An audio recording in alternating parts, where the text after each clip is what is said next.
से सुनिए, आज हमारी अदालत में मौजूद हैं एक ऐसा शख्स जो सारे क्रिकेट खिलाड़ियों को अपनी उंगलियों पर नचाता है। ये शख्स इतना शातिर है, इतना चालबाज है, इतना बड़ा धोखेबाज है, और वो शख्स है। हेलो हेलो, तुम सटोरी हो? नहीं तो क्या कटोरी है? देखो, तुम पर सबसे पहला इल्जाम ये है कि तुम क्रिकेट मैच फिक्सिंग करते हो। अरे ये तो बहुत बड़ा काम है, मामूली काम नहीं है। तुम करके दिखाओ। तुम अकमल, बट शाहिद, इनसे मीटिंग भी नहीं कर पाओगे। इसमें बहुत मेहनत करनी पड़ती है, देखना पड़ता है कौन सा प्लेयर कब निकल रहा है, होटल से कब पहुंचा, प्रैक्टिस में कब पहुंचा, कहाँ खाना खा रहा है, किसकी कौन सी गर्लफ्रेंड है, उसकी गर्लफ्रेंड को खुद गिफ्ट देना पड़ता है, उसको पटाना पड़ता है, इसको निकालना पड़ता है, स्टेडियम में जो घास काटता है उसको भी पटाना पड़ता है, फोटोग्राफर को पटाना पड़ता है, तब ये गर्लफ्रेंड वगैरह फूटती हैं, फटती हैं, तब जाके काम होता है। भाई साहब, ये बहुत बड़ा काम है, ये प्रोफेशन नया नया निकला है। अब किसी को रोजगार मिला है, उसमें आपको क्या परेशानी है? देखो, तुम पर यह भी इल्जाम है कि तुम नेताओं को गाली देते हो। तो क्यों ना दूं गाली, क्यों ना दूं? अभी नेता लोग दिल्ली में बैठ के हमें गाली दे रहे हैं, वैसे ही हमारे मौसेरे भाई हैं, ये भी तो फिक्सिंग करते हैं पार्लियामेंट में बैठ के। हमें सब पता है कितने में एमपी बिकता है, कितने में एमएलए बिकता है। इतने करोड़ ले लो, हम तुम्हारी पार्टी में आ जाएंगे, हमें मंत्री पद दे देना, हम उनको छोड़ के इधर आ जाएंगे, हमको ये पोस्ट दे देना, हमारे इतने आदमी को जॉब दिला देना, हमें कॉलेज बनवा के दे देना, हम तुम्हें ज्वाइन कर लेंगे। फिक्सिंग तो नेता लोग भी करते हैं। देखो, तुम पर यह भी इल्जाम है कि तुम क्रिकेटर्स को मैदान के बाहर से डायरेक्शन देते हो। क्या यह बात सच है? ये सच्ची बात है। पब्लिक ये समझती है कि क्रिकेटर लोग अंपायर के इशारे में खेल रहे हैं, जबकि वो हमारे इशारे में खेलते हैं। मैं सच बता रहा हूँ भाई साहब, अगर ये क्रिकेटर लोग अंपायर के इशारों पे खेलेंगे ना तो भूखे मर जाएंगे। फिर देखो, तुम पर यह भी इल्जाम है कि तुम्हारा कहना है कि तुम क्रिकेटर से ज्यादा मेहनत करते हो। और क्या, हम फिक्सर लोग इनसे ज्यादा मेहनत करते हैं। क्रिकेटर लोग कहाँ खेलते हैं? सिर्फ स्टेडियम में। हमें कहाँ कहाँ खेलना पड़ता है, होटल में, रेस्टोरेंट में, क्लब में, छत पे, स्टेडियम के पीछे, बाकड़े पे, हवाई जहाज के अंदर, कितनी ट्रेवलिंग हो जाती है हमारी। देखिए, हमने सुना है कि तुम पाकिस्तान क्रिकेट कंट्रोल बोर्ड को डिसॉल्व यानी कि खत्म करना चाहते हो। और क्या, ये पाकिस्तान क्रिकेट कंट्रोल बोर्ड करते क्या है? पूरे साल यही काम करता है। इस खिलाड़ी पे बैन लगा दो, इसका बैन हटा लो, इससे ले लो, इसको फिर वापस ले लो, शाहिद को 3 साल के लिए कर दो, अच्छा उसने दे दिया, अच्छा 1.5 साल के लिए कर लो, और अकरम को फिर से बुला लो, उसको फिर से निकाल लो, अकमल को भगाओ, इसके दांत बहुत बड़े, इसको निकाल लो, उसको बट को ले आओ, वो बट बगैर बैठ के आ गया, उसको हटाओ, इसको खिसकाओ। यही तो करते हैं। और करते क्या है? देखो, तुम पर अगला इल्जाम यह है कि एक सेकेंड यार, इसी में बिजी कर दिया, मुझे और भी तो काम है। हेलो, हाँ, कितने में खेल रहा है?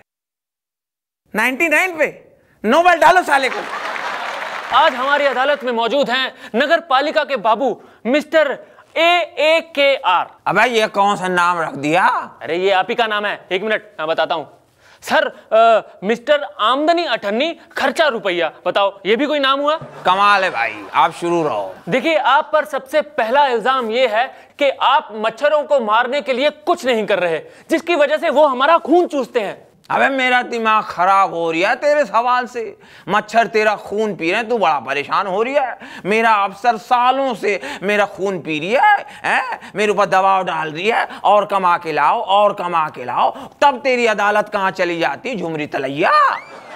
देखिए, आप पर यह भी इल्जाम है कि आप कई बार शाम को 5 बजे के बाद ऑफिस में सोते हुए पाए जाते हैं। ऐसा क्यों? दिन भर सुस्ताते 5 बजे तक नींद आ ही जाती है। जब नींद आ जाती है तो भाई मैं टेबल पे सो जाता हूँ। जब टेबल पे सो जाता हूँ तो मेरा ओवर टाइम बन जाता है। जो ओवर टाइम में मिलता है तो ना लूं। देखिए, आप पर यह भी इल्जाम है कि आप शिकायतें सिर्फ सुनते हैं, उनको पूरा नहीं करते। अब क्यों पूरा करूं भाई? मैं सुनी सुनाई बातों पे यकीन नहीं करता भाई मियां। मिलॉर्ड, आज हमारी अदालत में मौजूद हैं वो शख्स जिसके बिना हिंदुस्तान में अंधेरा है। जी हां, ईश्वर चंद फ्रॉम इलेक्ट्रिसिटी डिपार्टमेंट। कसा तुम्ही? बड़ा है मी। देखिए, आप पर सबसे पहला आरोप यह है कि आप पिछड़े क्षेत्रों में बिजली तो देते नहीं, लेकिन तार हर साल बदलते हैं। मैं क्या बोलता है? तार बदलना मांगता है, बिजली आवे नहीं आवे, तार बदलना मांगता है। लेकिन क्यों? कभी बिजली आ गया तो। देखिए, आप पर यह भी आरोप है कि आप इल्लीगल बिजली का कनेक्शन देते हैं। वो बराबर है। यस, मैं इल्लीगल कनेक्शन देता है, बिजली फिर भी नहीं देता। मैं क्या बोलते हैं? आप सिर्फ सुनो। देखिए, आप पर यह भी आरोप है कि आप अपनी गलतियां ग्राहकों के ऊपर थोपते हैं। नहीं, मैं अपना गलती ग्राहक लोग पे नहीं थोपता है, ग्राहक लोग का गलती है।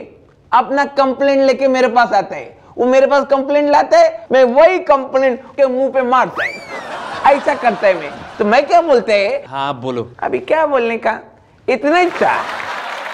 तुम्हें पता है कि इंडियन क्रिकेट टीम श्रीलंका से ना कटाकर वापस लौटी है, और तुम्हारा यह कहना है कि तुम्हारे पास उनके लिए एक बहुत अच्छा प्लान है। क्या प्लान है वो? मैं सरकार को सजेशन देता हूं कि जितने क्रिकेट खिलाड़ी हैं अपने, उनको दिल्ली बुलाओ, उनके साथ मीटिंग करो, और सबसे पहले उनके बैट, ग्लव्स, बॉल, स्टंप्स सब छीन के साइड में फेंक दो। अभी उनसे कहो, अब आप लोग ऐसा करिए, देखिए अभी कॉमनवेल्थ गेम होने वाले हैं, तो देश के ऊपर तो कुछ भी नहीं है, तो आप लोग इसमें मदद कीजिए, थोड़े दिन क्रिकेट ना खेलिए। सहवाग और गंभीर इनको दे दो कॉमनवेल्थ गेम का साइकिल स्टैंड, वहाँ के पर्चियाँ वर्चियाँ देखें, उसका ध्यान रखें। फिर विदेश से जो खिलाड़ी आते हैं, इरफान और यूसुफ से कहो कि उनको एयरपोर्ट से लाएं, होटल में छोड़ें, जाके होटल में बराबर चेक कर लें पानी आ रहा है, पानी लीक तो नहीं कर रहा है। फिर ट्रेन से जो प्लेयर आ रहे हैं, ट्रेन में वहाँ जाएँ, देखें कुली उनको लूटे नहीं, तो कुली के पास जाके उनको सही समय से गाड़ी वहाँ पहुँचाएं, बस को ले जाएं, उनको वहाँ लाएं। भाई देश की इज्जत जुड़ी है कॉमनवेल्थ गेम में। भाई साहब,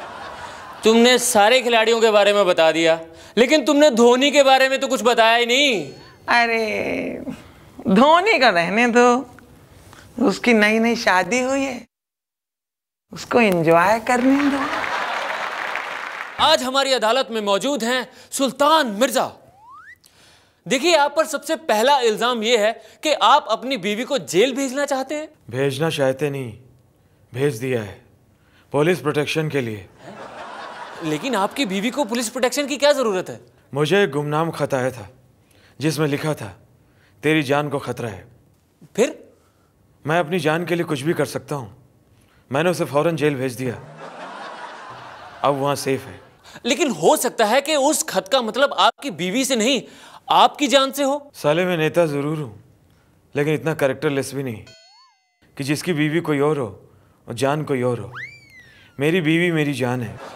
देखिए, आप पर यह भी इल्जाम है कि आप नेता नहीं हैं, फिर भी आप राजनीति करते हैं। आप आखिर हैं कौन? मैं सुल्तान मिर्जा, जिसने once upon a time in Mumbai में गोलमाल करके राजनीति करी थी। वैसे मेरा नाम है अजय देवगन, समझो।